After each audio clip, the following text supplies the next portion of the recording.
Boa noite, pessoal. Lembrando que aqui em cima no chat eu deixei o link do canal de corte, tá bom? Aí amanhã o corte vai estar lá direitinho para vocês assistirem. Eu tô analisando uma forma de colocar a live completa ou no canal oficial ou no canal de corte, porque o pessoal pede a live completa.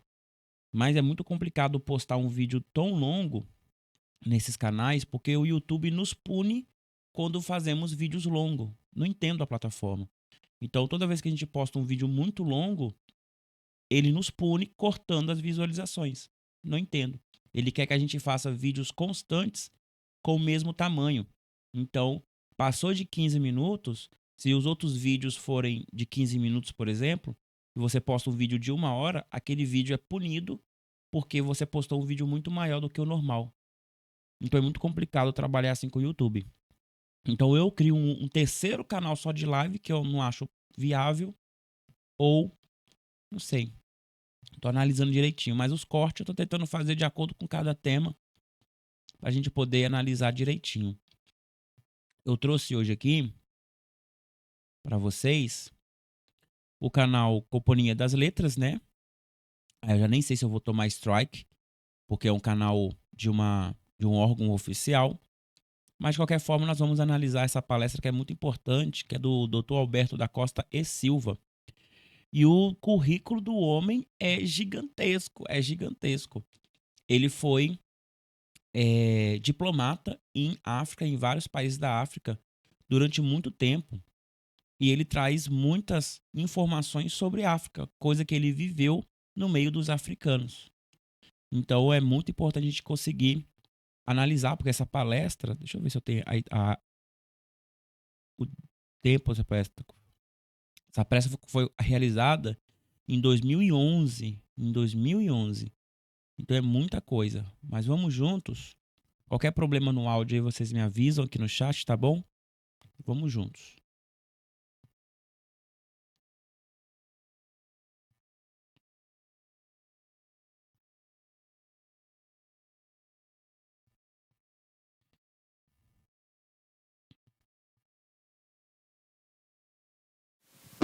Boa noite a todos, muito obrigada pela presença. Essa palestra com o Dr. Alberto da Costa e Silva faz parte de uma série de atividades que nós estamos organizando por conta dos 25 anos da Companhia das Letras. Antes de mais nada, queria agradecer a presença do Alberto, essa figura tão conhecida, tão querida de todos nós. Vocês viram como ele já foi recepcionado antes mesmo de dar aqui a sua palestra. Antes do Alberto começar, eu queria só falar um pouquinho da biografia dele, apesar que ele rapidamente vai negar isso tudo que eu vou dizer aqui. Então, é de bom tom que eu fale antes, porque ele vai me contrariar. O acadêmico Alberto da Costa e Silva, como todos vocês sabem, é uma espécie de campeão de títulos, medalhas. Se eu fosse falar de todas elas, eu tomaria muito tempo de vocês, e eu sei que vocês estão aqui para assisti-lo. Então, fiz aqui uma seleção rápida delas. O Alberto é doutor honoris causa em letras pela antiga Universidade de Ifé, na Nigéria, em História pela Universidade Federal Fluminense, foi professor do curso de aperfeiçoamento de diplomatas do Instituto Rio Branco, recebeu uma série de prêmios, entre eles o prêmio Juca Pato de Intelectual do ano de 2003, prêmio que é conferido pela União Brasileira de Escritores e pela Folha de São Paulo. Foi eleito Homem de Ideias de 2007, escolhido pelo Jornal do Brasil. É sócio correspondente de uma série de academias de ciência em Lisboa, na Espanha também. Tem uma carreira diplomática das mais conhecidas e com todos os méritos possíveis. Foi secretário da Embaixada do Brasil em Lisboa, cônsul em Caracas, secretário da Embaixada em Washington,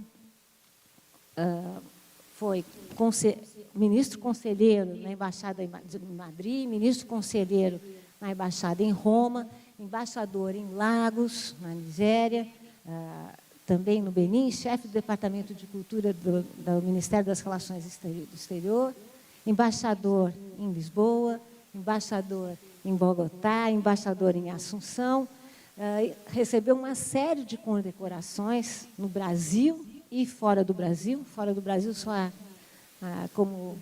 Olha aqui a Lígia chegando, Alberto. Em Portugal, no Paraguai, na Colômbia, na Venezuela, no Togo, na Guatemala, como eu ameacei.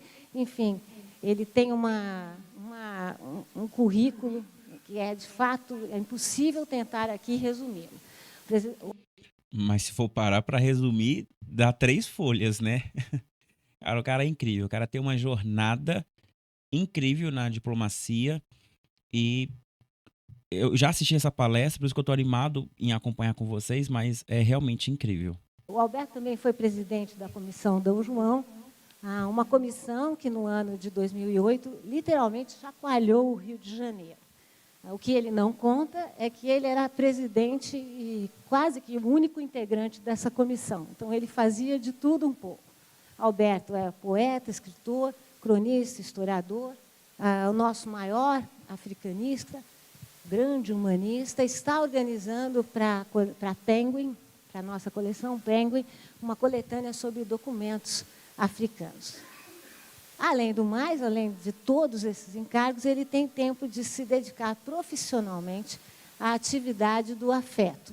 Eu digo isso, vocês já devem ter notado, porque ele é doutor honoris causa em afeto.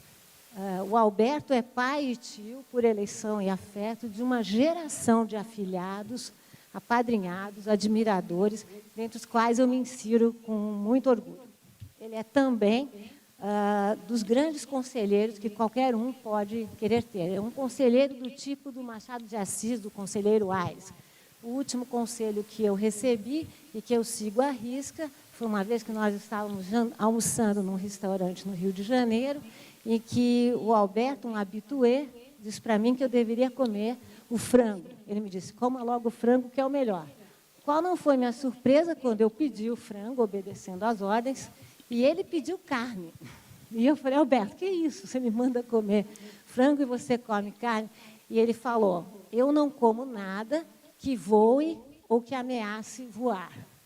Mas essa neurose é minha e não é sua. E disse mais, cuide bem das suas neuroses. Desde então, eu cuido bem das minhas neuroses, assim como eu não me canso de ouvir o que o Alberto tem para contar. Então, agora eu passo a fazer o que todos vocês querem fazer, que é ouvir Alberto da Costa e Silva. Muito obrigada.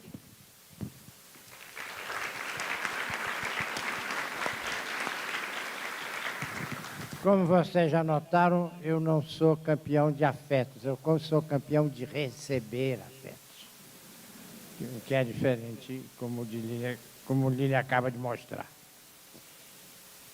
Pediram-me que eu falasse sobre a África antiga e moderna. E eu pensei que a melhor coisa para começar seria contar 3 ou 4 histórias que talvez deem um exemplo, mostrem o que eu posteriormente procurarei explicar. Quando eu era embaixador na Nigéria, havia um advogado da embaixada, Folarin Popoola, um homem de grande inteligência e sensibilidade, que nunca entrou na minha sala calçado, só entrava descalço. Eu dizia, mas, Folarin, por que você está descalço? Ele disse, porque é um sinal de respeito. Não se fala com o chefe a não ser descalço. O que é um sinal antigo, de um gesto antigo, de um profissional absolutamente moderno, como era o Popoola, formado em Londres. Nessa mesma ocasião, minha mulher dava aulas de francês para uma senhora, a Mina, senhora nigeriana, a Mina, que um dia disse à minha mulher, Verinha, agora que já somos amigas, eu vou lhe fazer uma pergunta que eu sempre quis fazer a uma mulher ocidental. Como é que vocês aguentam ser uma mulher só para um homem.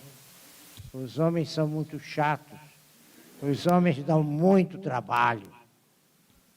E a minha mulher me disse, ela tinha um ponto que eu nunca considerei. É muito interessante, né?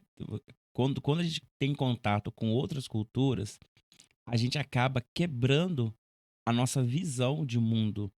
Porque a gente cresce tanto numa cultura que somente é aquela forma de se fazer que a gente não compreende que existe uma outra forma de se fazer aquilo. Essa parte é muito legal, porque realmente as mulheres não param para pensar. Porque a ideia é cristã, né? Casou com um homem só, aquela coisa toda, monogamia, né? Só que quando se depara com uma outra realidade, as outras mulheres têm, as mulheres muçulmanas, árabes também, né? Elas têm esse argumento de que é melhor dividir. Um homem dá muito trabalho, vamos dividir. Não tem essa posse dentro de um relacionamento. É muito interessante. Quando a gente tem esse contato com outras culturas, a gente vê que não é somente a nossa forma de viver que é uma forma coerente. Existem outras formas coerentes também de se viver que pode até acrescentar na nossa. Vou à terceira história. A terceira história, eu tinha um amigo que era diretor da Faculdade de Arquitetura e Urbanismo da Universidade de Lagos. E um dia ele me telefona e disse, Alberto, venha imediatamente para a universidade. Peguei o carro, saí correndo para a universidade. Cheguei lá, havia uma grande demonstração das estudantes. Um deputado nigeriano havia introduzido um projeto de lei pelo qual se proibia o pagamento do preço da noiva. Quer dizer, se você queria casar com a moça, não deveria mais dar o valor dela ao pai. E havia uma grande demonstração das estudantes mulheres contra a lei. E a faixa que começava o desfile dizia assim, se pagando já nos maltratam, imagina quando for de graça. Porque o preço da noiva é exatamente o contrário do dote. É uma demonstração de que a mulher tem valor. Ela tanto tem valor que ela, ao ser retirada de sua família para uma outra família, a família da qual ela vai sair tem de ser compensada. Porque essa família perdeu poder reprodutor e poder produtor. Ela deixa de ter uma mão de obra para ajudar nos trabalhos coletivos da família e deixa também de reproduzir crianças para o engrandecimento e o crescimento desta família. E agora eu vou à quarta e última história para não cansar vocês. Eu tinha um grupo que jogava pôquer todos os sábados. Nós nos reuníamos na casa de diferentes pessoas, diferentes companheiros, para jogar pôquer. E havia um dos nossos companheiros que era um engenheiro especialista em fundações de edifícios, o melhor engenheiro especialista em fundações de edifícios que havia em Lagos, que havia na Nigéria,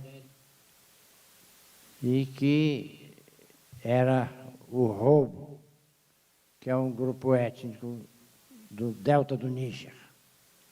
E, de repente, ele começou a não... Passou uma semana, não veio, passou semana, não apareceu.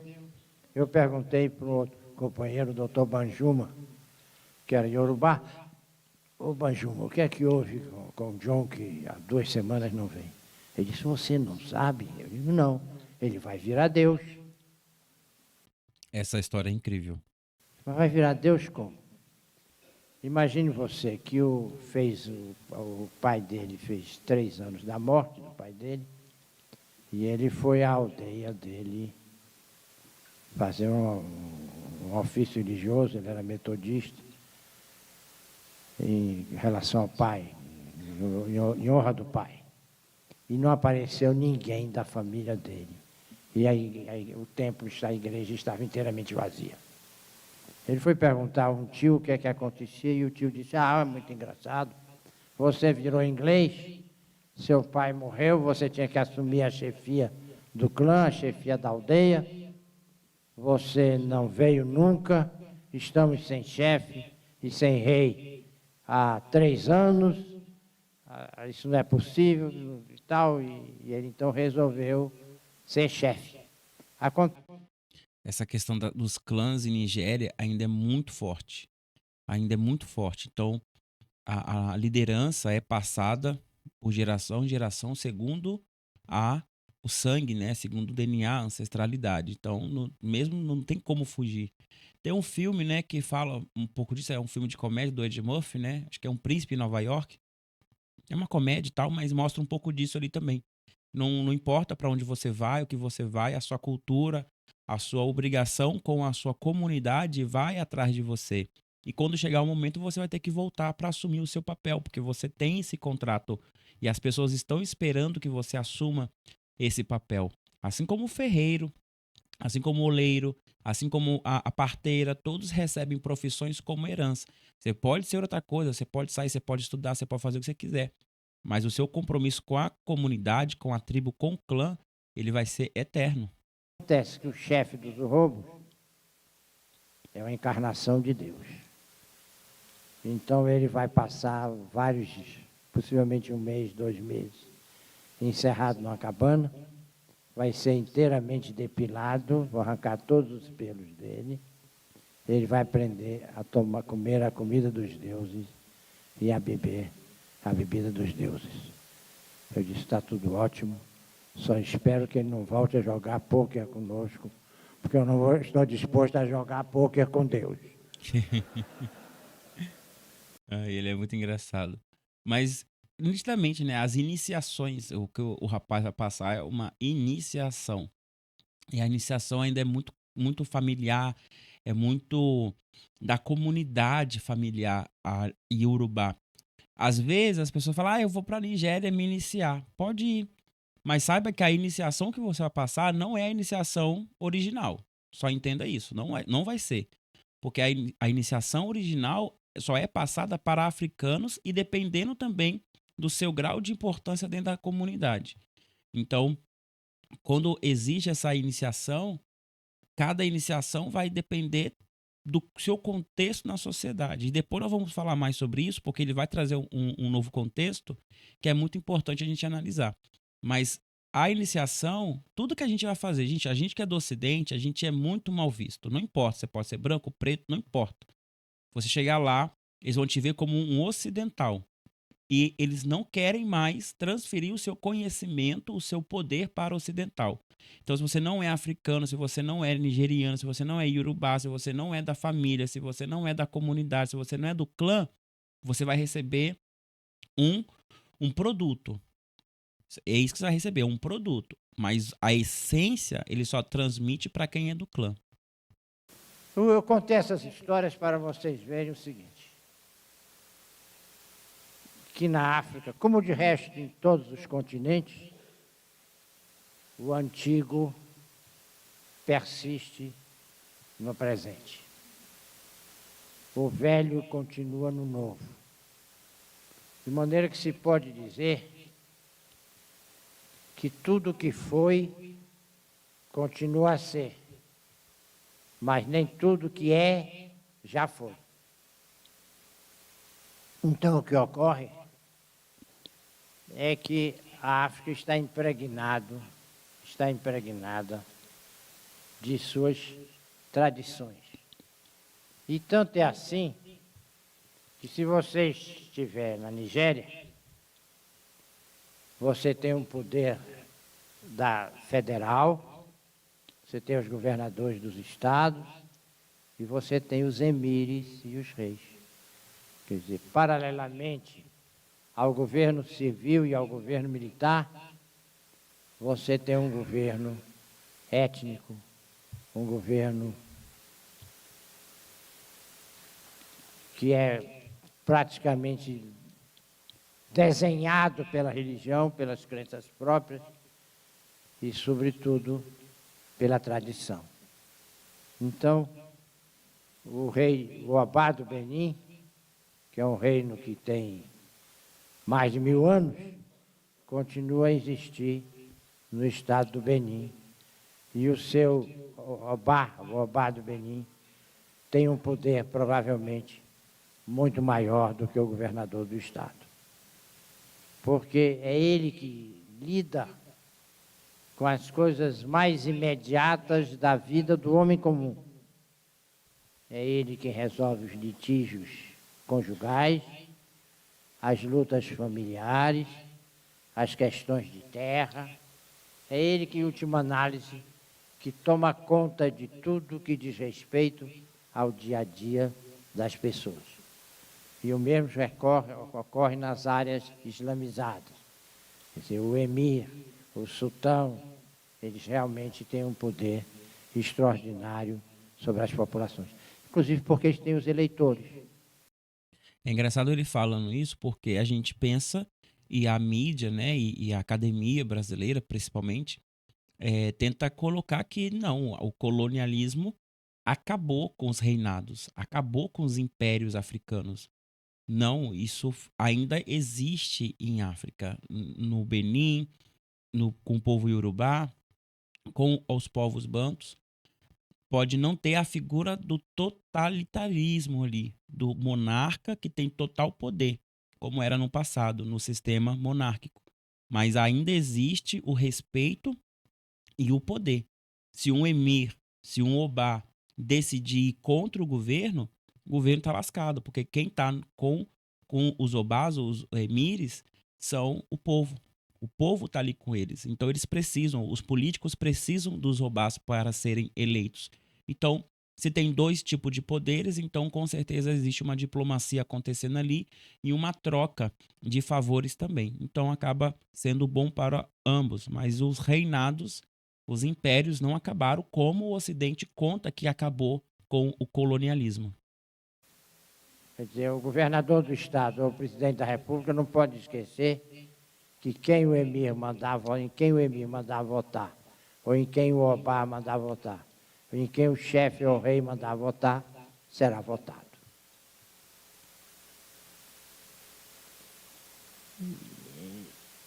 Isto nos causa uma certa perplexidade, porque nós temos a impressão de que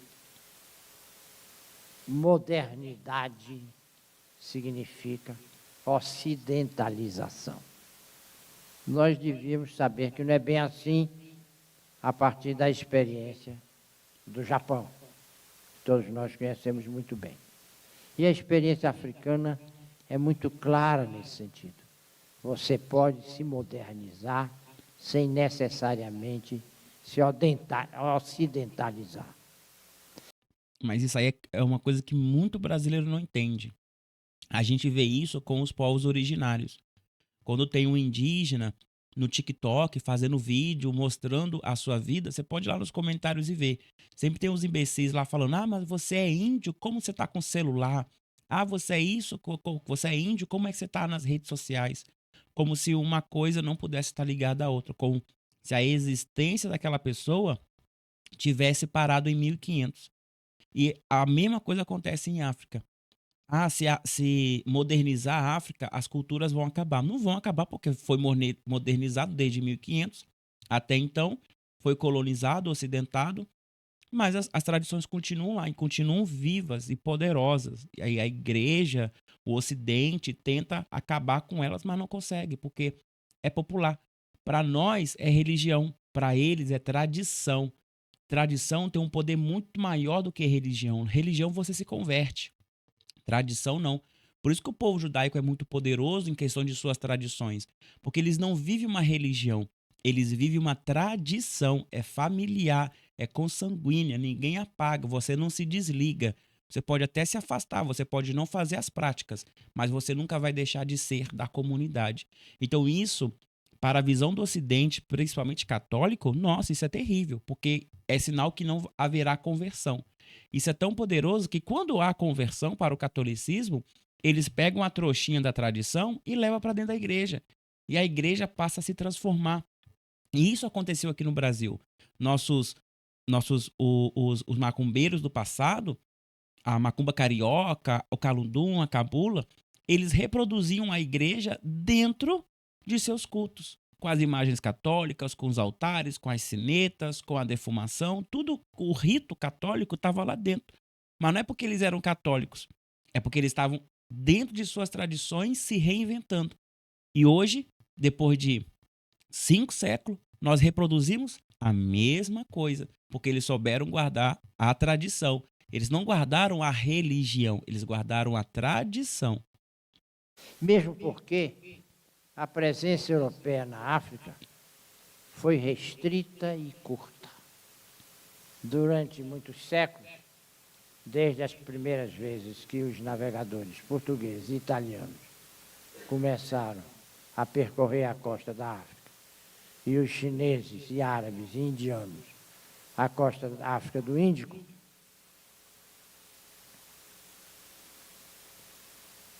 criaram-se feitorias. Só um detalhe aqui, hoje eu assisti um vídeo de um rapaz que ele é especialista em China. E eu estava com uma dúvida já há muito tempo por que a China não participou da escravização negra? E nesse vídeo ele respondeu isso, porque ele estava reagindo a um comentário de um Red Pill aí que falou que a Lei Áurea não deveria ter acabado, né? A Lei Áurea foi um erro, né? Você deve ter visto essa fala errônea por aí. E esse especialista em China, ele vai refutar esse cara, mas ele diz o seguinte, ele fala, olha, a China só não escravizou negros naquele período porque não sobrou. Porque Portugal já tinha pego toda a parte, porque se tivesse sobrado, a China teria feito. Para a gente ver a magnitude de como foi o tráfico negreiro em 1500 e de África para o resto do mundo. Então, quem absorve esses africanos são as Américas, mas por causa de uma demanda criada por Portugal. Então, assim, terrivelmente terrível. Para ver que China estava nesse período lá. Na costa, ele falou costa oriental da África, eu não recordo, mas ele citou aqui. Criaram-se postos de comércio, sempre no litoral, sem entrada no interior. Até meados do século XIX, a África dos mapas era desenhada no seu contorno preciso, porque os europeus conheciam a sua costa. E nela tinham feitorias e até mesmo cidades bem instaladas. Mas mesmo no caso português, que é aquele que mais avançou para o interior, só nas últimas décadas do século XIX, é que eles ultrapassaram o rio Coango, do lado de Angola, e ultrapassaram o Zambeze, do lado de Moçambique. E isso só reforça a ideia de que o povo não se entregou à escravidão. O povo lutou, o povo resistiu à escravidão. Pensa, você passar quase um século sem conseguir atravessar um rio. Por quê? Porque o povo estava resistindo, o povo não queria ser escravizado. Como assim vou deixar os meus filhos, a minha esposa, ser escravizada? Então o povo lutou. Essa ideia de que o africano se entregou à escravidão não é verdade. O colonialismo europeu na África não durou, senão 50 a 60 anos. Porque os líderes africanos jamais permitiram que os europeus fossem comerciar no interior. Eles controlavam inteiramente o comércio do interior e mercadejavam com os europeus nas costas, no litoral. E os europeus não tinham poder militar para entrar no interior da África. Isso não tinha mesmo, não. O povo Congo era 5 vezes maior do que toda a população de Portugal da época. Pensa, você enfrentar um povo que é 5 vezes maior a sua própria população. E a sua população ainda tinha que atravessar um oceano para chegar até a outra parte. Então não tinha como enfrentar. Então tinha que comercializar. Então havia várias trocas de correspondência entre os reis de Portugal, o rei do Congo da época, narrando essa comercialização. E a partir de 40 anos após o começo dessa comercialização de pessoas escravizadas, o rei já não queria mais fazer. Não queria mais fazer. Aí é quando Portugal vai lá e começa a fazer golpes dentro do estado do Congo.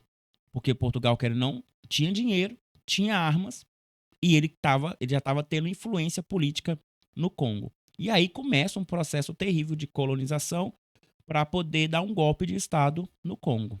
Isso parece um pouco contraditório, mas na realidade o fuzil, a espingarda de mecha, a espingarda de pederneira, ela não era um instrumento de guerra capaz de rivalizar com o arco e flecha. E eu explico. Não sei se vocês, alguns de vocês, têm um bom conhecimento da espingarda que se usava até 40, 50 anos para caçar passarinho. Era uma espingarda em que você tinha de encher pela boca. Você punha uns farelos de madeira, você punha a pólvora, você punha o chumbo, socava tudo com uma pequena haste. No gatilho você tinha uma espoleta, o gatilho batia na espoleta, dava uma faísca, pegava na pólvora, explodia e soltava o tiro. Aí você tinha que desmanchar, reabrir, recarregar a arma, todo aquele sistema. Então, recarregar pelo cano a arma. Enquanto os ingleses tiveram o mesmo problema ao enfrentar os indianos. Os indianos lutavam com arco e flecha, eram os melhores do mundo nisso, e a cavalo ainda, coisa que era difícil fazer na época, eles eram especialistas, fora que eles tinham também uma aptidão magnífica na luta com espadas. Os ingleses tinham as armas, só que demorava-se 5 minutos para recarregar essas armas. Então, no primeiro tiro, beleza, você matou 3 ali, mas e os próximos 5 minutos? Com 5 minutos, um soldado indiano da época matava 100 pessoas, porque ele era magnífico na arte da guerra também. Então, os ingleses tiveram um grande problema ao enfrentar os indianos. Por isso que demorou-se tanto para que os ingleses conseguissem invadir a Índia e colonizar a Índia. Aconteceu. Mas o grande problema era militar também. Usaram até da mesma estratégia. Entrar pela porta do comércio e, através do comércio, instalar golpes de Estado, fragilizando as estruturas do Estado vigente para que eles pudessem governar nas sombras. Então é uma estratégia muito comum do colonizador europeu. Ariel está perguntando aqui, mas se as tribos não eram escravizadas por outras, todos que faziam comércio das tribos inimigas, ou não é bem assim? Então, Ariel, a escravização ela acontecia no mundo inteiro. Isso era uma prática comum, principalmente daquela parte do mundo, Ásia e África e Europa. A gente vai ver relatos disso em todo lugar. Era uma coisa de esse tipo de escravização era por 2 vias. Por dívida, então você me devia, você não tinha como me pagar, você se escravizava para mim. Em um período de tempo, você fazia tudo que eu te mandava para que você pagasse essa dívida comigo. Tudo isso era feito diante de um juiz. Quem determinava período, o que fazer, o que não fazer, era um juiz. Ou como despojo de guerra. Eu invadia a sua nação, quem eu quisesse poderia voltar para a minha nação como escravizado. Só que aí não era um escravo de outra pessoa. Era um escravizado do Estado. A gente pode ver isso muito sendo narrado na própria Bíblia. O Estado, você se tornava um escravo do Estado. E muitas das vezes você era incorporada aquela civilização. Você não ficava ali como é narrado na escravização colonial portuguesa. A única forma, o único módulo de escravização que quebrava isso era a escravização portuguesa, que tinha o aval da igreja. Por quê? A igreja usava a ideia de cor e a ideia da marca de Can para sinalizar para os católicos portugueses que estava tudo bem fazer esse tipo de escravização de pessoas de fenótipos específicos, porque aquelas pessoas não eram pessoas, porque elas não tinham alma, elas eram amaldiçoadas por Deus. Então, com essa ideia em mente, os europeus católicos, eles nos enxergavam como animais. Eles não nos enxergavam como um inimigo que foi vencido ou como alguém que tem uma dívida a pagar. E essa ideia dessa escravização por dívida e também por guerra também acontecia em África.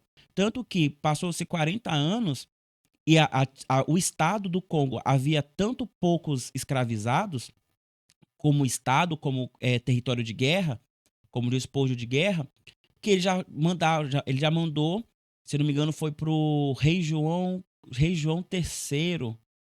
Agora, não vou me recordar agora. Mas era o rei de Portugal da época. Mas eu acho que era o Dom João, sim. Só não sei o número dele. Mas ele mandou para ele, dizendo: olha, já não há mais escravos para vender para a vossa senhoria, meu irmão de fé. Então, assim, ele já estava relatando, olha, porque o que ele estava comercializando era os escravizados de guerra. E ali acabou e ele foi forçado a comercializar outro tipo de pessoas, que aí sim vai começar uma perseguição a outras tribos para que ele sem motivo nenhum, fossem escravizados. E é isso que começa a incomodar o rei do Congo ao ponto dele tentar parar de vez essa máquina do comércio. Essa tentativa foi feita 3 vezes na história do Congo, durante o período de comercialização com Portugal, mas Portugal sempre ameaçava dar golpe, sempre ameaçava dar mais poder para os inimigos, forçando o povo do Congo a escravizar as outras pessoas. Tipo assim, se você não escravizar o seu inimigo, eu vou pegar as armas e o dinheiro que eu estou te oferecendo e eu vou dar para o seu inimigo. Então, o seu inimigo que vai te escravizar. Tipo assim, fazendo uma pressão política mesmo para que isso acontecesse. Então, houve muito. Tanto que, se a gente for ver os registros, houve essa briga e essa comercialização nas duas bandas. Portugal era tão terrível que ela comercializava com o Congo e comercializava com outras comunidades. Tanto que depois que fecha o comércio do Congo, Portugal já tinha instalado cais lá no Benin. E o povo do Benin era inimigo do Congo. Então, Portugal estava trabalhando em 2 frentes. Então, não tinha como sair do sistema de escravidão, porque Portugal estava em cima. Ou você faz, ou o seu inimigo vai fazer. Entende? Então, esse sistema de escravização sempre existiu no mundo inteiro. A África não foi diferente, mas era um sistema bem distinto. Quem vai classificar um ser humano específico que pode ser escravizado, a Igreja Católica, a partir do século... ela começa a partir do século XIV, mas só vai começar mesmo como comércio a partir do século XV. E o foco não era nem as pessoas negras, tá? O foco era escravizar os árabes, por causa da Guerra dos 100 Anos entre Europa e o Ocidente como é que é o nome? Árabe, o Ocidente Árabe, que foi a Guerra dos 100 Anos entre os 2 impérios lá, Otomano e o Império Romano. Então, assim, a história é bem longa, entende? Mas, de fato, no sistema de escravização foi assim.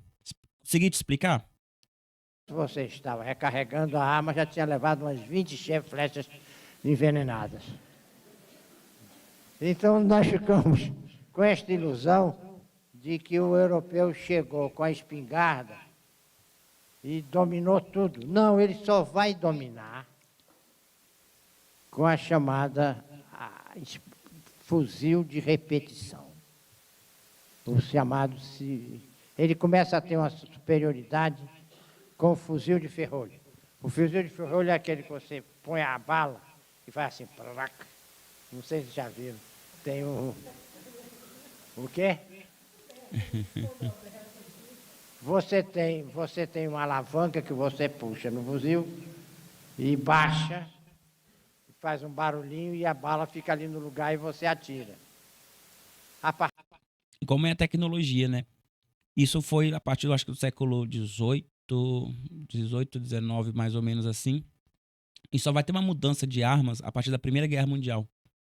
Somente isso. Essa arma que está narrando ali é a mesma arma que foi utilizada na Primeira Guerra Mundial, em massa.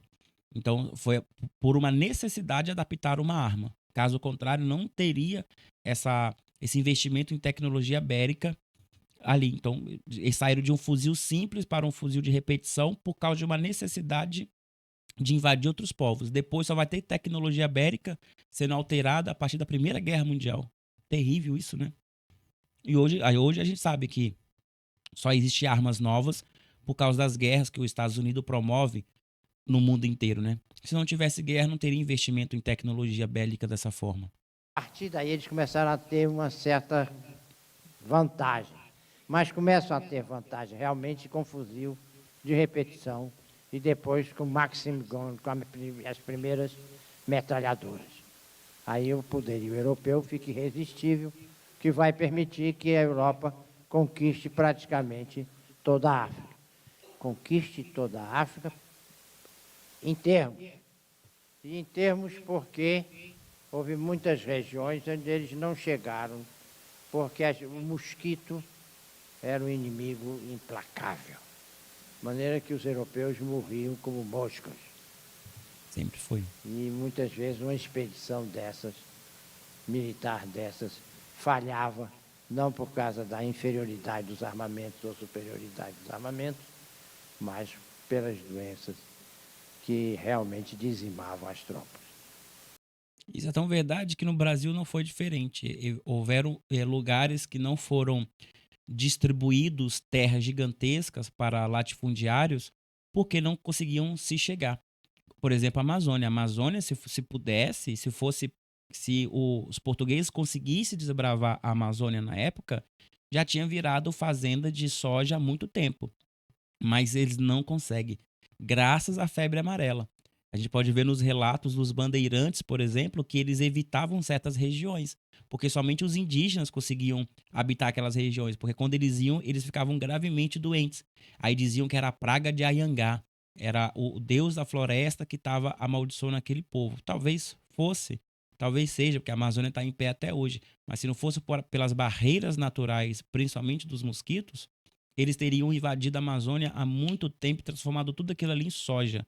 Mas não foi diferente em África. A gente encontra ainda lugares intocáveis em África por causa de fatores como esse.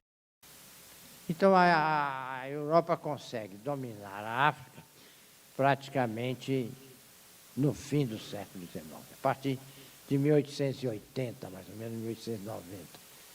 E vai perder a África a partir dos anos de 1950. Então são 60, 70, 50 anos de domínio europeu. Vocês entenderam o que ele quis dizer? Que do século XV até o final do século XIX foram diversas tentativas de se infiltrar e dominar a África. E quando eles realmente conseguem, eles só ficaram 60 anos no poder. Porque logo em seguida veio a Segunda Guerra Mundial e aí entra a influência da União Soviética, que dá armas para o povo africano começar a se libertar da Europa. A única diferença entre do século XV ao século XIX, que tinha de um europeu para um africano, era as armas. Eram as armas. Por isso que arma valia mais do que dinheiro, valia mais do que ouro, diamante na época. Porque era muito necessário para se defender as suas posses. Então, Portugal, Inglaterra, Espanha utilizava armas como moeda de troca com os estados africanos em troca de escravização, em troca de poder político, em troca de tudo isso. Então, quando na década de 50, 1950, a União Soviética começa ali a inflar, a crescer, depois de tudo que aconteceu, né? Talvez eu erre datas aí, mas vocês já entenderam o que eu quero dizer. A União Soviética vai lá e dá armas para esse povo, com a intenção de fazer com que a África entre no bloco da União Soviética. Então, a única diferença de uma África colonizada de uma África não colonizada é a União Soviética. Que não dava para modificar todas as estruturas existentes na África, mas modificou muitas. Porque, embora de curta duração, a presença europeia teve um impacto espantoso sobre a cabeça das pessoas. Foi, sobretudo, um colonialismo mental, que as pessoas sentiram que tinham de mudar as suas estruturas familiares para, digamos assim, entrarem num mundo mais amplo, que era o mundo centrado na Europa. Mas, mesmo assim, houve coisas muito curiosas, porque grande parte dos poderes europeus procurou se apoiar nas estruturas de poder já existentes. Então, onde havia um emirato, os europeus não destituíam o emir, continuava a haver aquele mesmo emirato com poder sobre as suas populações. E o mesmo ocorria com as chefias. E muitas vezes eles trocavam o chefe, porque como na África em geral, na maioria dos casos, a herança de chefia não se dá pelo nascimento, mas pela escolha em diferentes clãs reais, em diferentes linhagens reais. Você pode ter 4 linhagens de reis que se substituem uma após outra. Eles muitas vezes escolhiam um novo chefe para aquele grupo. Mas muitas vezes o grupo escolhia um outro chefe, que ficava desconhecido dos europeus. Era o chamado chefe de palha. O chefe de palha era o falso chefe. E o chefe real, ninguém dizia quem era. E essa foi a grande estratégia para se manter intacto as tradições em África. Colocar um chefe, colocar um rei de palha. Como havia uma grande linhagem de pessoas que poderiam suceder aquele chefe, eles escolhiam internamente o seu, a que ia ficar no poder real, escondia ele e oferecia para os portugueses um falso. Olha, nós escolhemos esse aqui, que era o falso. E o falso ficava ali sendo manipulado pelos portugueses, enquanto o verdadeiro ficava intacto, tomando as verdadeiras decisões, mantendo as tradições, mantendo a ordem, mantendo tudo no seu lugar. E aí, quando eles foram perceber que isso estava acontecendo, foi tarde demais. Já tinha exércitos montados, já tinha várias coisas sendo produzidas para expulsar o colonizador de África. Mas a chefia de palha acontece, e eu imagino que ainda vai continuar acontecendo, porque ainda não estamos passando por um processo de decolonização. Mas não foi diferente no Brasil também não, tá? Essa estratégia é uma estratégia de guerra africana. É uma filosofia de guerra africana. Proteger aquilo que guarda a tradição. A tradição é muito importante para o povo africano. Então, no Brasil aconteceu da mesma forma, e a gente continua fazendo isso. Você pode conversar aí com os Tatumquins, as Mametuinquins, os Quimbanda, que realmente guardam o culto banto em seus templos, em suas casas. Você pode perguntar para ele. Ele não passa a informação para qualquer um. É por isso que esse pessoal da Quimbanda fica muito bravo quando a gente fala de Quimbanda Banto, porque a Quimbanda Banto não tem demônios, não tem daimons. Aí eles falam, mas cadê essa Quimbanda então? Cadê? Meu amor, tá na sua frente, a gente só não quer que você veja. Porque tudo aquilo que você vê, você toca, você leva para si e você contamina. Então nós nos protegemos, nós nos guardamos. Nós já aprendemos a lição. Se a gente abre as portas, vocês vêm e comem tudo, vocês não têm educação. Então a cultura africana de preservação da tradição, ela é muito viva. Não adianta bater na porta desse Tatanquinse, desse Unganga, ele vai te ajudar, ele vai te curar, ele vai fazer a magia para você ter o que você quer, ele vai te atender, mas ele não vai te ensinar a fazer as coisas. Ele vai ensinar para o filho dele, ele vai ensinar para a filha dele, ele vai ensinar para alguém que já provou fidelidade à tradição, mas para um qualquer um, não. Por isso que esse povo de Quimbanda, de Umbanda também, fica extremamente chateados porque eles querem ter acesso a isso, só que a gente não deixa.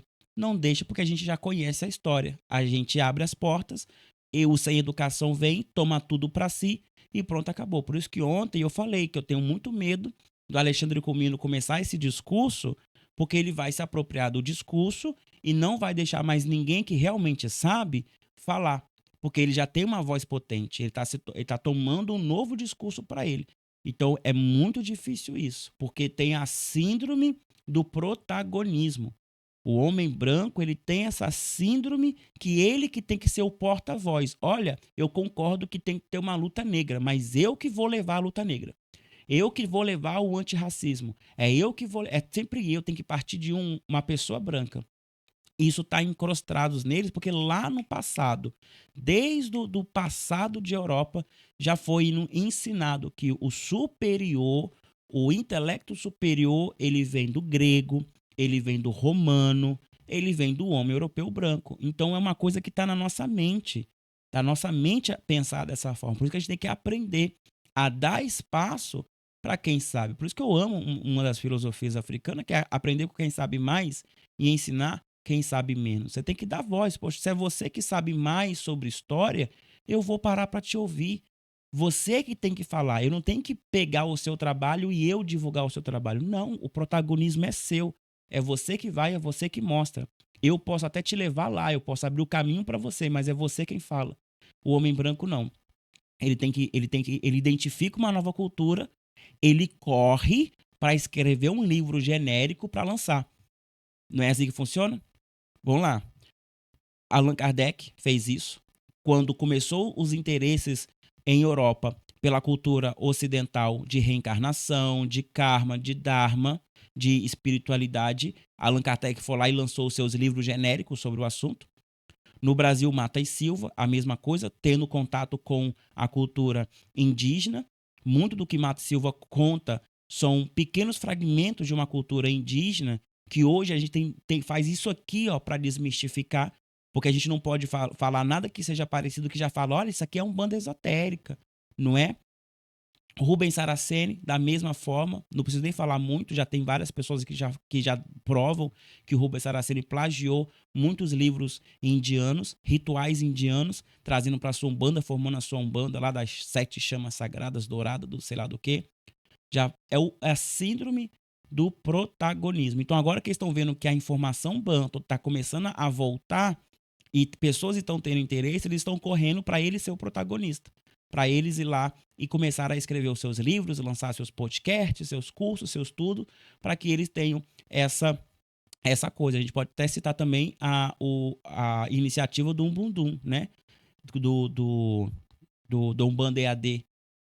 Eles sempre foram criticados por serem racistas. Eles não chamavam professores negros, eles não escutavam os pais e as mães de santos negros, eles colocaram o orixá como coisa cósmica, tirando a cor, tirando a etnia, tirando a origem. Ficaram quase 2 décadas batendo nessa tecla, ganharam muito dinheiro. Agora que o povo preto está tendo voz para falar sobre a realidade do culto de orixá, eles vão lá e criam uma iniciativa com o nome africano, com o estereótipo africano. Eles caem do cavalo no primeiro momento, porque a primeira palestra nessa iniciativa ia ser dada pelo Alexandre Comino. Eu tinha que ter tirado um print disso. Tava lá o panfleto do Alexandre Comino falando sobre a africanidade na página do Umbundum. Aí começou a pipocar vários comentários. Que absurdo, vocês falaram que ia ser uma coisa africana, por que tem uma pessoa branca já abrindo essas coisas? Na mesma hora eles trocaram e colocaram outro professor de faculdade de história para falar de filosofia africana. Falei, cara, tava ali o tempo todo, o professor tava ali, mas eles queriam dar o protagonismo pro Alexandre Comino. Entende como funciona? Então eles foram parar. Hoje tá diferente, espero que esteja bom lá para eles, eu não acompanho. Mas eles têm essa mentalidade, então eles querem a narrativa africana para eles agora. Se não for deles, não vai funcionar, não vai acontecer. Esse é o grande problema. Mas por isso que eu falo, o chefe de palha vai continuar existindo enquanto o homem branco continuar pensando que ele é o protagonismo. Nós queremos as pessoas brancas dentro da macumba. Nós queremos, mas nós queremos dividir. Não queremos que ele coma tudo sozinho. Nós queremos dividir a coisa. Ficava escondido, mas era quem mandava. era quem decidia, era quem resolvia os grandes problemas. Em outros lugares, os antigos soberanos continuaram intocados. O que faz uma coisa muito curiosa é que uma cena que eu assisti uma vez no aeroporto de Lagos, que eu estava no aeroporto, de repente eu ouvi uma coisa estranha, que eram as fanfarras. Elaide, a Blavatsky fez isso. A Aleister Crowley fez isso. Pô, a Aleister Crowley teve a cara de pau de falar que ficou uma semana tendo consulta e catalogando o próprio conhecimento de Horus, através da sua esposa, que era médium, enquanto estava passando as férias no Egito. Eu vou passar férias no Egito e eu vou aproveitar e vou catalogar o conhecimento de um deus. E lançou a sua literatura e até hoje é aclamada por isso. Mas, então assim, é muito difícil, né? É muito difícil. Aí quando alguém de pele escura, algum indígena, alguém da cultura árabe, alguém asiático fala sobre sua cultura, já é misticismo. Não, isso aí é místico demais. Mas pega a mesma história e coloca na boca de um homem branco, nossa, ele vira cérebre. Ele é colocado no patamar. A gente pode ver que na TV aberta, da década de 80 e 90, quantos charlatões a Globo, o SBT deram palco, né? Tinha aquele cara lá do o cara mentiu pra caramba, ganhou um monte de dinheiro. João de Deus, tal. Tudo pessoas de mau caráter, pessoas de péssima reputação, que depois foram se revelando. Mas me diz assim, de todos esses charlatões, quantos eram uma pessoa não branca? Complicado, né? Porque o homem branco falar que tem superpoderes, todo mundo acredita, olha, é um novo Messias. Mas falar que em África hoje tem sacerdotes que ressuscitam mortos, isso não pode falar, não. Se falar que em África tem sacerdotes que fazem culto ao Ossain, que tem a cura do câncer, isso não pode falar. Isso não pode falar, porque é misticismo. Então, é o que o Dinga falou na live passada, né? Quando nasce uma criança com superpoderes na Europa, ela é uma criança índica, ela é uma criança milagrosa. Quando nasce uma criança em outro lugar, não branca, ela é uma criança demonizada. Ela tem que ser queimada, porque é uma bruxa reencarnada. Então, depende muito. É o mero racismo, né? É simples, não tem outra palavra para definir isso. Toques de trombeta altos, e vi entrar na pista de aviões, na pista de decolagem, a cavalaria do Emir de Cano, que é uma cavalaria muito bonita, porque eles usam um traje verde e vermelho. Beleza de traje, uma maravilha de roupa. E entraram ali aqueles 20 ou 30 cavaleiros na pista do aeroporto, pararam junto ao aeroporto, desceu do cavalo Emir de Cano e embarcou no avião. Não há poder maior. Quer dizer, não precisou apresentar passaporte, o pastor foi direto para o avião a cavalo. Quer dizer, o seu poder continuou, na realidade, em contrastar durante todo o domínio colonial. Mas, como eu disse,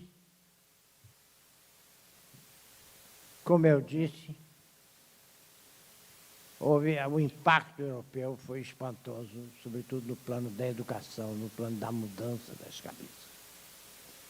E esta mudança das cabeças foi também responsável, de certa maneira, pelo modo como se procedeu ao processo descolonizador. Os grandes líderes da descolonização na África estudaram em universidades inglesas, francesas, americanas, russas, alemãs, chinesas, estudaram fora da África. Alguns deles chegaram a fazer política, ter carreira política fora da África, como eu fui Boigny, da Costa do Marfim, Leopoldo Sédar Senghor, que foram do Senegal, que foram deputados na Assembleia Francesa. Então, todos eles olhavam para a África de uma perspectiva europeia. Os seus sonhos eram transformar os seus respectivos países numa república socialista, numa república parlamentar, num reino parlamentar, num Estado-nação, à maneira dos Estados-nações que pretensamente existiam na Europa depois de Napoleão, depois da Revolução Francesa. De maneira que nós tivemos, a partir de 1954, com a independência de Gana, vamos ter uma série de estados construídos sem o menor conexão com as estruturas tradicionais de poder africano, que, no entanto, continuavam vivas. E com esta ideia de que cada estado deve ser formado por uma nação. Uma ideia que é contrariada na própria Europa. Se você olhar para o Reino Unido, a Grã-Bretanha, você vai ter a Escócia, você vai ter o País de Gales, tem a Inglaterra. Se você olha para a Espanha, você tem o País Vasco, a Catalunha, a Castela, a Andaluzia, diferentes. E na África a mesma coisa. Mas em vez de tomar isto como um fato normal, a existência plurinacional dentro de um Estado, se considerou que o afeto à sua tradição e à sua origem era uma forma de tribalismo. O tribalismo passou a ser uma maneira feia, uma má palavra para designar algo que, em última análise, está na essência das relações humanas, tanto na África quanto fora delas, que é a relação familiar, a relação da grande linhagem, a relação do clã. Ninguém era africano. O africano é um conceito criado de fora da África para a África. Exatamente. As pessoas eram de seu reino, de sua aldeia, de seu clã, que muitas vezes tinha gente em diferentes aldeias e podia ter até em diferentes grupos humanos, às vezes muito distantes dos outros, de sua linhagem e de sua família. E esta estrutura tradicional africana implica deveres muito fortes. Suponham vocês que eu sou de Ijexá e chego em Nova York e vou para a casa de um Ijexá que mora em Nova York. Eu bato na casa dele, ele é suposto me ter um lugar onde eu ficar. É inconcebível que ele não tenha um lugar onde eu ficar. É um dever dele abrigar e ajudar a sua gente, um dos seus.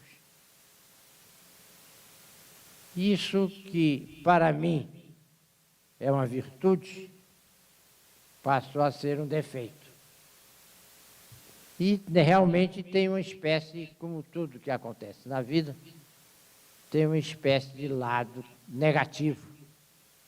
O lado negativo está em que, na medida que você detém poder, você exerce esse poder em benefício dos seus. Sua primeira obrigação no exercício do poder é em relação aos seus. A obrigação que você tem para com a sua família, a sua linhagem, o seu clã, a sua gente. E as nossas entidades já declaram isso de diversas formas, né? Tem um ponto que se canta muito que fala assim, farinha pouca, meu pirão primeiro, né? Pode ser lido de diversas formas, né? Mas a ideia é sempre o nós primeiro. Primeiro a minha família, primeiro a minha comunidade, primeiro o meu estado, primeiro a minha nação, depois o outro. Porque o outro pode se converter em inimigo a qualquer momento. Então essas obrigações de clãs, ela é muito poderosa. E é tão poderosa que é isso que eles tentam quebrar. Por isso que quebrar as tradições é a principal foco do colonialismo. Para se colonizar um povo, tem que quebrar suas tradições, as suas crenças, porque fazendo isso a gente consegue dividir. Dividindo a gente conquista. Enquanto eles se mantêm unidos, não conseguimos conquistar. E a gente consegue observar isso também no povo judaico. O povo hebreu, o povo judeu, eles têm muito disso. Um judeu ajuda o outro. Se você tá numa família de judeus, eles vão olhar para você e vão tentar te ajudar de todas as formas possíveis, até mesmo enriquecer. Por isso que eles geralmente são bastante prósperos, porque se tem um próspero, ele vai ajudando os outros a prosperarem também. Logo, eles têm uma comunidade forte e ali dificilmente alguém vai conseguir adentrar para destruir aquela comunidade. Então, as tradições judaicas também são baseadas nesses valores tão importantes. E o povo preto, né, tem muito disso. A gente se junta, a gente sempre está aglomerado, a gente gosta de andar com os nossos. Dificilmente a gente vai para uma banda que é diferente. A gente gosta de andar com os nossos, com a nossa galera, porque a gente se ajuda. Isso é muito importante. Por quê? Porque a gente sofre as mesmas mazelas. Porque quando a gente vai andar com um grupo de pessoas que não conhecem as nossas dores, eu vou dar só um exemplo. Quando a gente começa a andar com só um grupo só de pessoas brancas, se eu sou barrado pela polícia, eles não vão entender por que dentre todos eles ali, eu que fui parado. Eles passaram naquela rua ali durante a sua vida inteira e nunca foram parados. No dia que eu passei, eu fui parado. Eles nunca vão entender o peso disso. Então, com os nossos, a gente sabe as dores, a gente sabe as nossas estratégias já para fugir dessas situações. O outro grupo não. Então, fica muito difícil conversar. E quando a gente vai conversar, isso não existe, isso nunca aconteceu comigo. Sei lá, não aconteceu porque você não faz parte desse grupo. No dia que tiver, você vai ser o primeiro a chiar, porque tem que chiar mesmo. Quando tem um problema, a gente tem que reclamar para que ele se resolva. Então, por isso que é um mecanismo de proteção, mesmo que as comunidades se mantenham juntas. Você vê os LGBTs sempre estão unidos, os indígenas. A gente se une para que criar essa força, essa casca de resistência para continuar vivendo. Senão, não funciona. E isso vem muito dos nossos valores ancestrais. Isso é muito poderoso.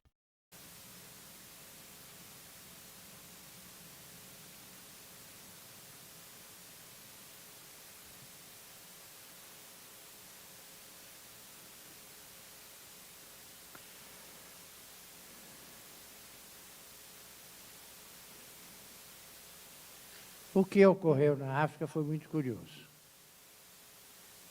É que feita a independência, e feita a independência por homens, em sua maioria de bela capacidade, como eram o Nkrumah, o Leopoldo Sédar Senghor, o Houphouët-Boigny, o Abubakar Tafawa Balewa,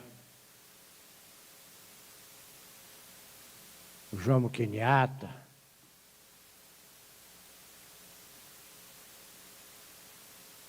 Foram eles substituídos no mando por governos militares e por governos autocráticos.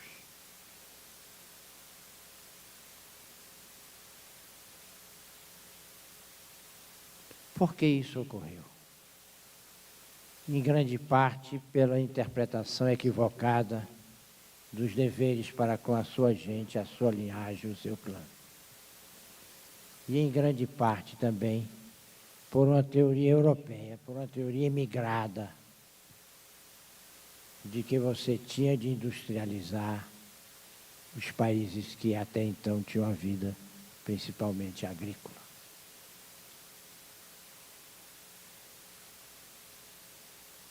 E essa ênfase na cidade e a ênfase no Estado fizeram com que o campo fosse colocado na condição de fornecedor de riqueza para a cidade. Criaram-se mecanismos como as caisses de estabilização, pelo qual o camponês era obrigado a vender ao Estado sua produção por um preço que o Estado determinava, e o Estado vendia essa mercadoria para o exterior pelo preço internacional que ela tinha. E ainda é assim. Com isso, houve um depauperamento do campo em benefício da burocracia dos Estados.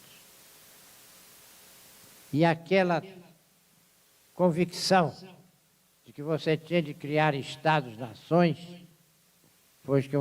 fez com que a África se repartisse em numerosos pequenos estados, quando, na época colonial, formaram-se grandes conglomerados, por exemplo, a África Ocidental Francesa, a África Equatorial Francesa, foram todas desmembradas em 5, 6, 8 estados diferentes, com 5, 6, 8 estados, com burocracias diferentes. E se criaram estados megacéfalos, com enormes capitais, e o campo praticamente desmontado. Isso gerou o quê? Isso gerou revoluções que puseram no poder grupos armados, puseram no poder militares, por um motivo muito simples. É que os militares geralmente vinham das camadas mais pobres da população e vinham geralmente do grupo étnico que não estava no poder. E isso é tão interessante que é por isso que no Brasil o sistema de hierarquia militar não permite que uma pessoa que vem de uma linhagem empobrecida, que ela ascenda tão rapidamente a postos de chefia. Geralmente os postos de chefia são herdados. Então você é um general porque o seu pai foi general, porque o seu bisavô foi general. Então dificilmente, estou falando que não acontece, pode acontecer, mas dificilmente o sistema foi feito para que não acontecesse. De uma pessoa que nasce como soldado, ela atinja o posto de general. E quando isso acontece, ela está tão perto de se aposentar que geralmente eles até já aposentam ela logo, já manda ela para as férias em Miami, para que não aconteça nenhum tipo de revolução assim, porque todas as revoluções que aconteceram no mundo vieram a partir do poder militar. E quando a pessoa que vem da camada empobrecida, ela ascende ao poder, ela quer voltar para libertar os seus. E aí ela usa do poder bélico. O poder bélico é a forma de o Estado manter tudo como está. Então, se o Estado se mantém pobre, é porque se a nação se mantém pobre, é porque o status quo quer que se mantém pobre e ele usa o poder bélico para fazer isso. Aqui no Brasil é a polícia militar e o exército, que são utilizados para manter o pobre pobre e o rico rico. Observando que o mesmo comportamento que a polícia militar tem numa favela, não tem em Alphaville. Então não é uma questão de coordenação da polícia militar, porque ela age diferente de acordo com o lugar que ela está, porque ela tem que manter o pobre pobre e o rico rico. Porque quando houve as independências, e é preciso não esquecermos isso jamais, essa independência foi feita pela nobreza africana. O Houphouët-Boigny era um chefe baulé. O Alberto Kalonji era um chefe luba. O Tchombé era um chefe lunda. O Kasavubu era um chefe congo. O Nelson Mandela é um chefe Shona. É de família real. E casou com a Winnie Mandela porque ela é de família real.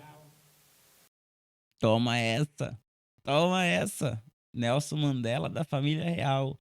Xonga, povo banto. Tembu. E a família real Shona casa com a família real Tembu.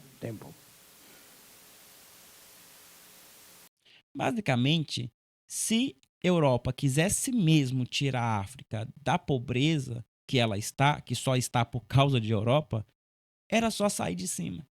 Era só fazer isso, não precisava de mais nada. É só recolher todo o lixo dela e levar para a Europa. Só que não é o interesse. Porque a gente iria re- se refazer. Porque é de nós nos refazer, de nós seres humanos nos refazer. Era só fazer isso.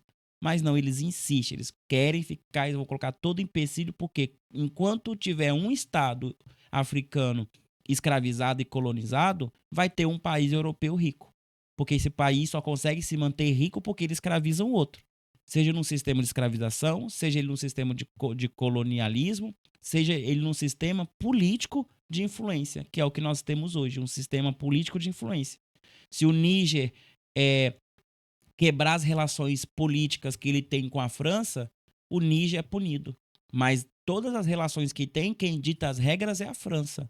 O Níger não pode exigir nada. O Níger tem que somente obedecer. Então, assim, é só sair de cima. Sai de cima que você vê. Eu já dei o exemplo aqui de Nigéria. Com 50 anos de independência, a Nigéria já fez coisa que o Brasil ainda não fez com 200 anos de independência. É só sair de cima que o povo africano se levanta rapidamente. Então, quer dizer, embora todos eles tivessem assim, formação europeia, eles estavam vinculados a estruturas de poder tradicionais locais, que viriam a ser deslocadas por esses novos grupos, sobretudo os grupos militares, que eram recrutados geralmente não na etnia que está no poder com seu representante, mas das outras etnias. E criou a instabilidade em boa parte da África. Agora, aqui, então, eu quero fazer uma ressalva, que é o seguinte. Nós temos uma tendência a ver a África, desde praticamente 10 ou 12 anos após a sua independência, como um continente convulsionado, como um continente tomado pela fome, como um continente pobre e cheio de enormes problemas.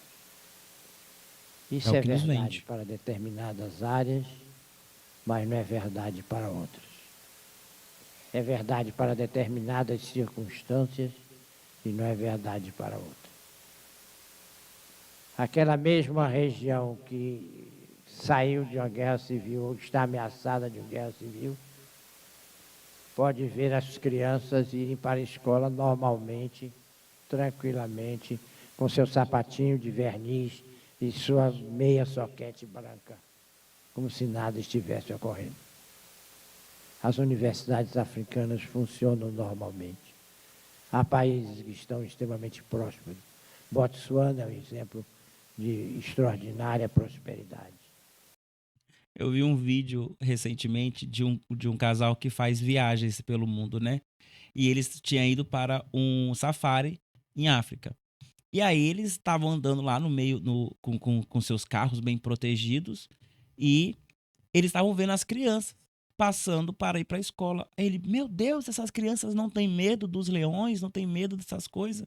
Aí eles vão perguntar pro guarda que estava lá, falou, não, aqui a gente sabe os sinais, conhece os animais, e geralmente os leões não atacam eles. Os leões sabem o que tem que atacar. Os leões caçam as zebras comem o pasto, quem come a carcaça das zebras são as hienas. Se você não perturbar eles, eles não vão te atacar. Cada coisa tem o seu lugar aqui e as crianças têm o lugar delas. Por isso que elas andam livremente para lá e para cá, porque os leões não vão atacar.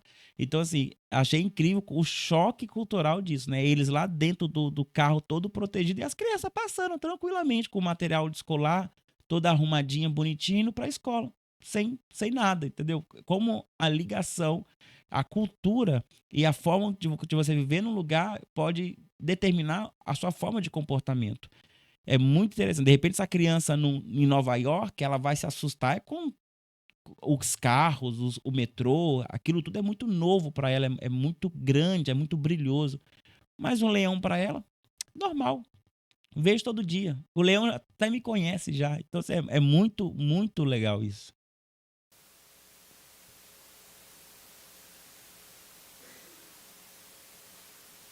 as pessoas continuam plantando e continuam colhendo.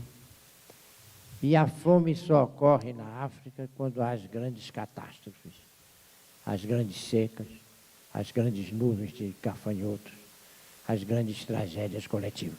De uma maneira geral, você não vê, eu pelo menos, nos anos que viajei pela África, e eu viajo pela África desde 1960, quando a maioria das pessoas que estão nesta sala não tinham nascido. Uhum.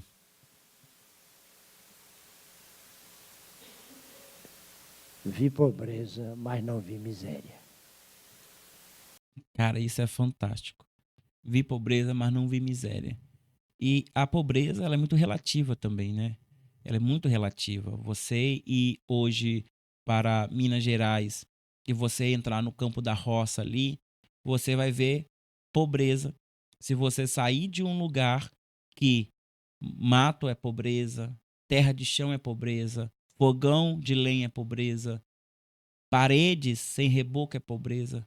Mas pergunta para aquelas pessoas que estão vivendo ali se aquilo é pobreza. Aquilo é riqueza. Você entra numa casa daquela, você é bem acolhido, você recebe um café, um bolo, um chá, um biscoito, um queijo. Não falta comida, as crianças todas bem nutridas, o marido ali com sua roça, trabalhando, sustentando sua família, a esposa contente. O maior cenário é esse. Por quê? Porque existe o básico para se viver. Não existe a riqueza que nós olhamos para o Ocidente e achamos que ser rico é ter uma Lamborghini na garagem, uma mansão em Alphaville e uma roupa de grife e um Instagram com 10 milhões de pessoas te seguindo. Hoje, riqueza é isso. Mas a relação de riqueza e pobreza é relativo. A diferença é miséria. Um estado que deixa o seu povo na miséria é um estado cruel, porque a miséria é justamente essas barreiras que o Estado impõe para que não mude o seu status quo. Você continue lá. Aí a gente vai entrar na realidade do Brasil também, que é aquelas pessoas que não conseguem ter suas próprias casas e elas invadem terrenos que claramente não foram feitas para serem habitadas, como foram as confecções das favelas. Nós vemos as pessoas que vão morar em córregos, em locais de alagamento. Aqui em Vitória mesmo, toda vez que chove, a gente olha para as favelas que tem aqui, a gente vê as casas desmoronando, porque aquele lugar não foi criado para ter aquele tipo de estrutura. Mas por quê? Eles estão lá? Porque o Estado não proporciona uma realidade diferente. Isso é miséria. Então aquelas pessoas não são miseráveis. O Estado é miserável. Porque quem deixa essas pessoas nesse estado é o Estado. A fome no Brasil só foi resolvida graças ao Estado. E o Nordeste é um lugar riquíssimo. Riquíssimo. Mas tinha miséria, tinha fome. Tinha pessoas que morriam de fome. Até a década de 80, 90 no Brasil. A gente não pode esquecer isso. E quem é que muda a realidade? O Estado. Então, o Estado é importante para mudar o status quo de uma nação. Então, isso é muito importante de ter na nossa mente, que a gente não tem que almejar o que é padrão de riqueza, mas não pode haver miséria. Tem um vídeo do Ginga Candimba, que eu citei na live passado, que ele fala sobre isso e ele fala como é que é a prosperidade em uma comunidade africana. E é muito legal. Se der tempo, eu vou trazer esse vídeo aqui para a gente analisar no final. Porque é muito interessante a fartura que tem nessas terras. Qualquer coisa que você planta, você colhe em abundância. Então, por que passa fome? Porque existe o dedo do Estado lá te obrigando a ficar nessa condição. Porque é bom para o mecanismo que você continue na miséria. Porque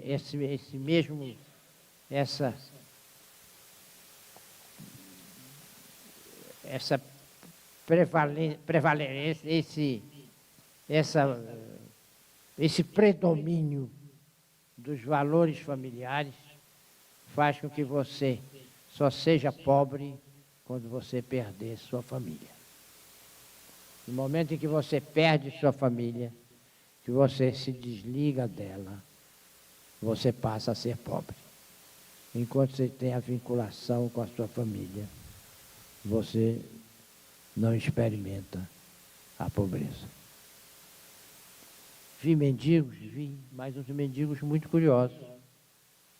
Eram aqueles que pediam esmola em nome do Senhor. Eram, digamos assim, as vocações de santo do mundo islâmico. É uma forma de pedir esmola diferente da que nós conhecemos no Ocidente.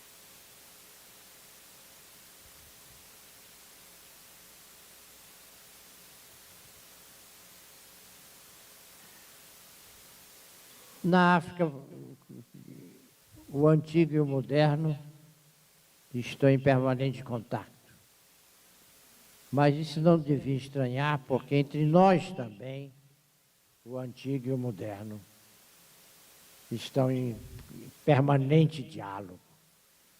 Na vida de cada um de nós estamos quase sempre somando o que é tradicional, o que informou a vida dos nossos avós e dos nossos bisavós, com o que é moderno, com aquilo que criamos, com aquilo que apareceu pela primeira vez.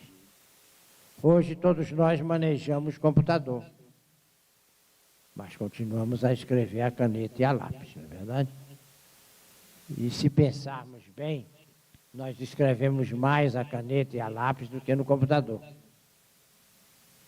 Ainda que possamos não escrever um conto a lápis, mas só no computador. Mas continuamos a escrever os recados no telefone a lápis. O lápis continua a estar presente na nossa vida e possivelmente vai continuar por muito tempo. Tu mesmo? E eu, como escritor, eu posso dizer que é totalmente diferente quando você senta no computador para escrever ou quando você senta com um papel e uma caneta na mão para escrever. As ideias fluem de forma diferente.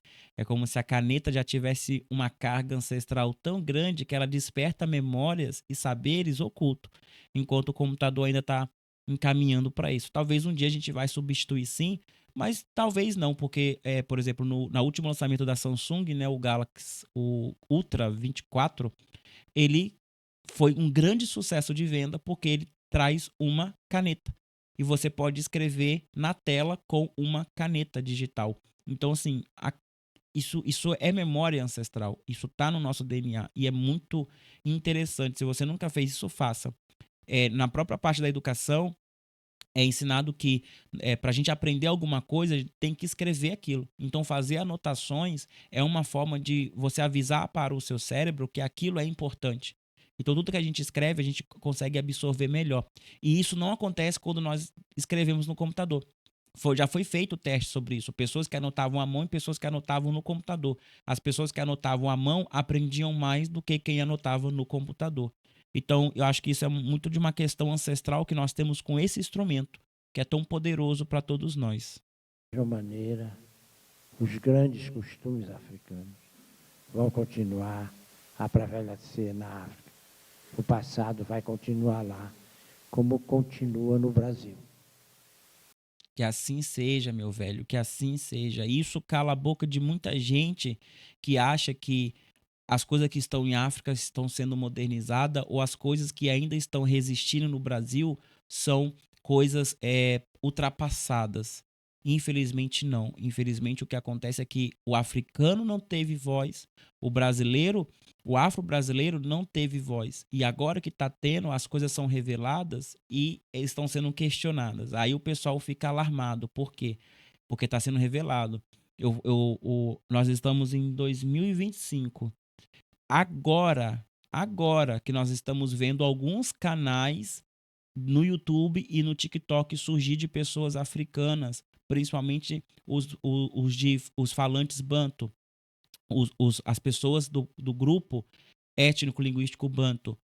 E essas pessoas estão trazendo as informações, elas estão gravando os seus antigos falando coisas que nós falamos aqui, só que somos refutados e perdemos o debate porque nós não temos audiência. Então, vai chegar um momento que o africano vai falar com tamanho poder de tamanho acesso como uma pessoa branca tem, que vai ser difícil a pessoa branca mentir sobre aquilo. ou se apoderar daquilo. Eu falei, não, mas a tradição não mudou, igual vocês tentam falar, mas a África mudou muito. Não mudou aqui, ó. O meu mais velho tá falando a mesma coisa que foi transmitido pelo mais velho dele, assim foi. E eu continuo replicando a mesma coisa, é uma tradição familiar, não mudou. Como assim mudou? Eu li, há muito tempo atrás, um livro que dizia que o culto aos inquinces tinha morrido em África, que não havia mais culto aos inquinces. Eu li isso quando eu era adolescente, aquilo ficou internizado em mim. Falei, poxa, que pena. Então esse culto só existe no Brasil, através do candomblé de Angola, então. E eu fiquei chateado com isso.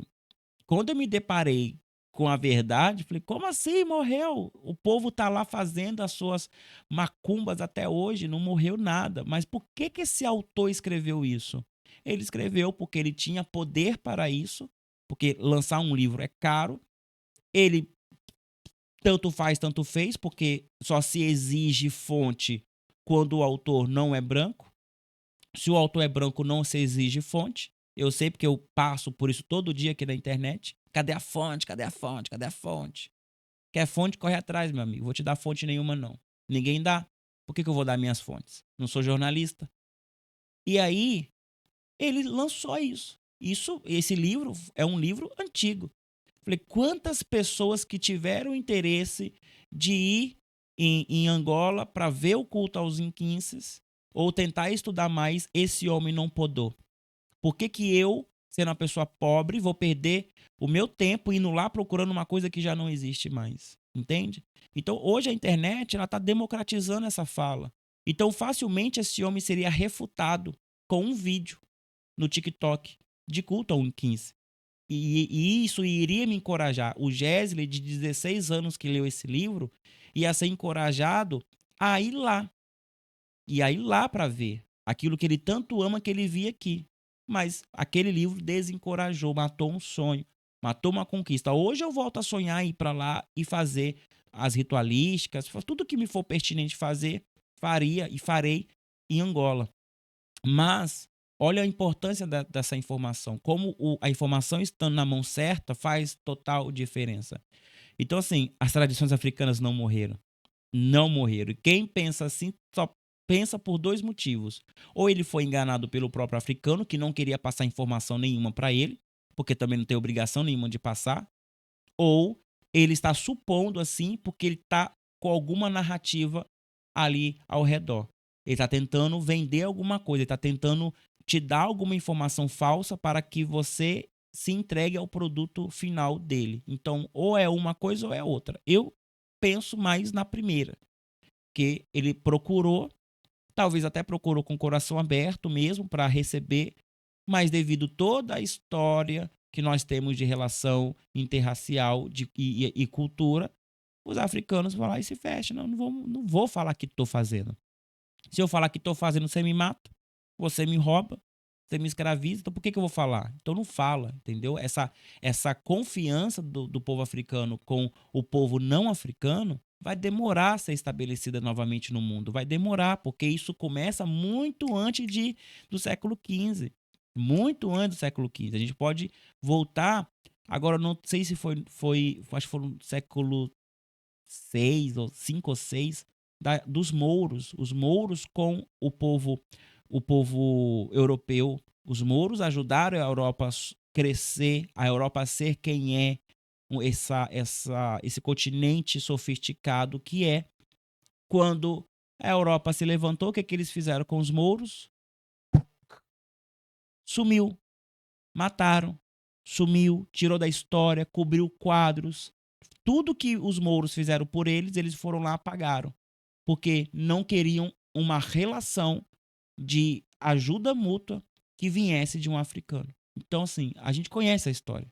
Então, a gente tem as nossas precauções.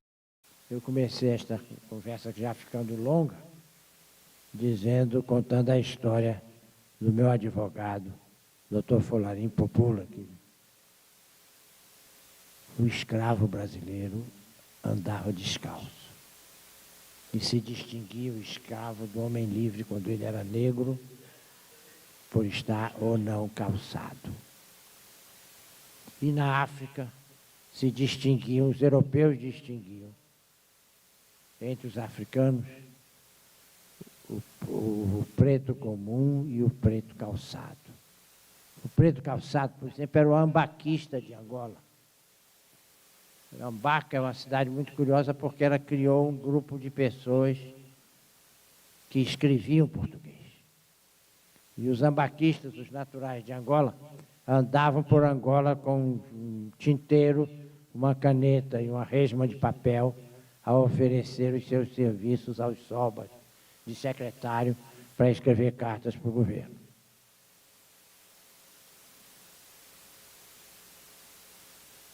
E aí entramos num ponto final com que eu gostaria de terminar esta fala. Quando houve a rebelião dos malês, encontraram-se os textos em árabe que os libaneses que foram consultados não conseguiram traduzir.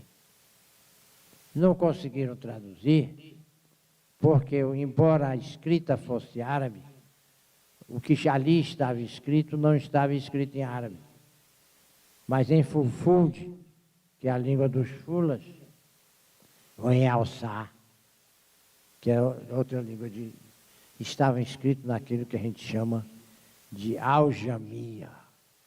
Aljamia é a escrita árabe aplicada a outras línguas. Da mesma maneira que nós escrevemos com as línguas latinas, com os caracteres latinos e numerosas outras línguas. Porque a África tem também uma longa e antiga tradição de escrita. Não em toda a África, mas em determinadas Áfricas, determinadas partes da África, havia escrita desde faz muitos séculos. E a tradição dessa escrita, felizmente, persiste até hoje. E é um desses elementos que fazem com que a África, que os nossos bisavós conheceram, continue na África que nós conhecemos ou que gostaríamos de conhecer. Incrível, né?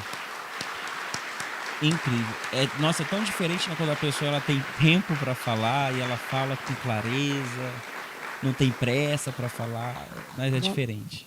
Obrigada, Alberto. Nós temos aqui meia hora ainda para conversar com o Alberto. Eu vou fazer algumas questões, mas se vocês quiserem fazer questões, há algumas pessoas da Companhia das Letras aqui, eu só peço que vocês façam por escrito e eu vou aqui passar as perguntas para o Alberto. Como eu já assisti, eu sei que não vai vir nenhuma pergunta interessante, tá? São perguntas um pouco maçantes e mais acadêmicas, né? Então eu vou deixar o link, tá aqui na descrição, vocês podem assistir depois. Nós paramos no 45, na minutagem 45. Vocês podem continuar sozinhos. Aproveitando que a gente tem esse tempinho. Oi, eu sou Gesley Alves. O que você acabou de assistir é só um pedaço da live que eu faço todos os dias no canal oficial Gesley Alves, Apostilas de Fundamento. Vou deixar o link aqui na descrição. É só clicar e se inscrever para você participar das lives que acontecem 7h30, basicamente todos os dias. Às vezes atrasa, mas também se inscreve nesse canal de corte para você não perder nenhum corte, para você assistir aí. Enquanto você lava a sua vasilha, enquanto você toma o seu banho, você está assistindo um cortezinho. E também estou deixando mais vídeos aqui para você clicar e continuar maratonando. Não perca nenhum deles. Eu sou Gesley Alves, até mais. Tchau, tchau.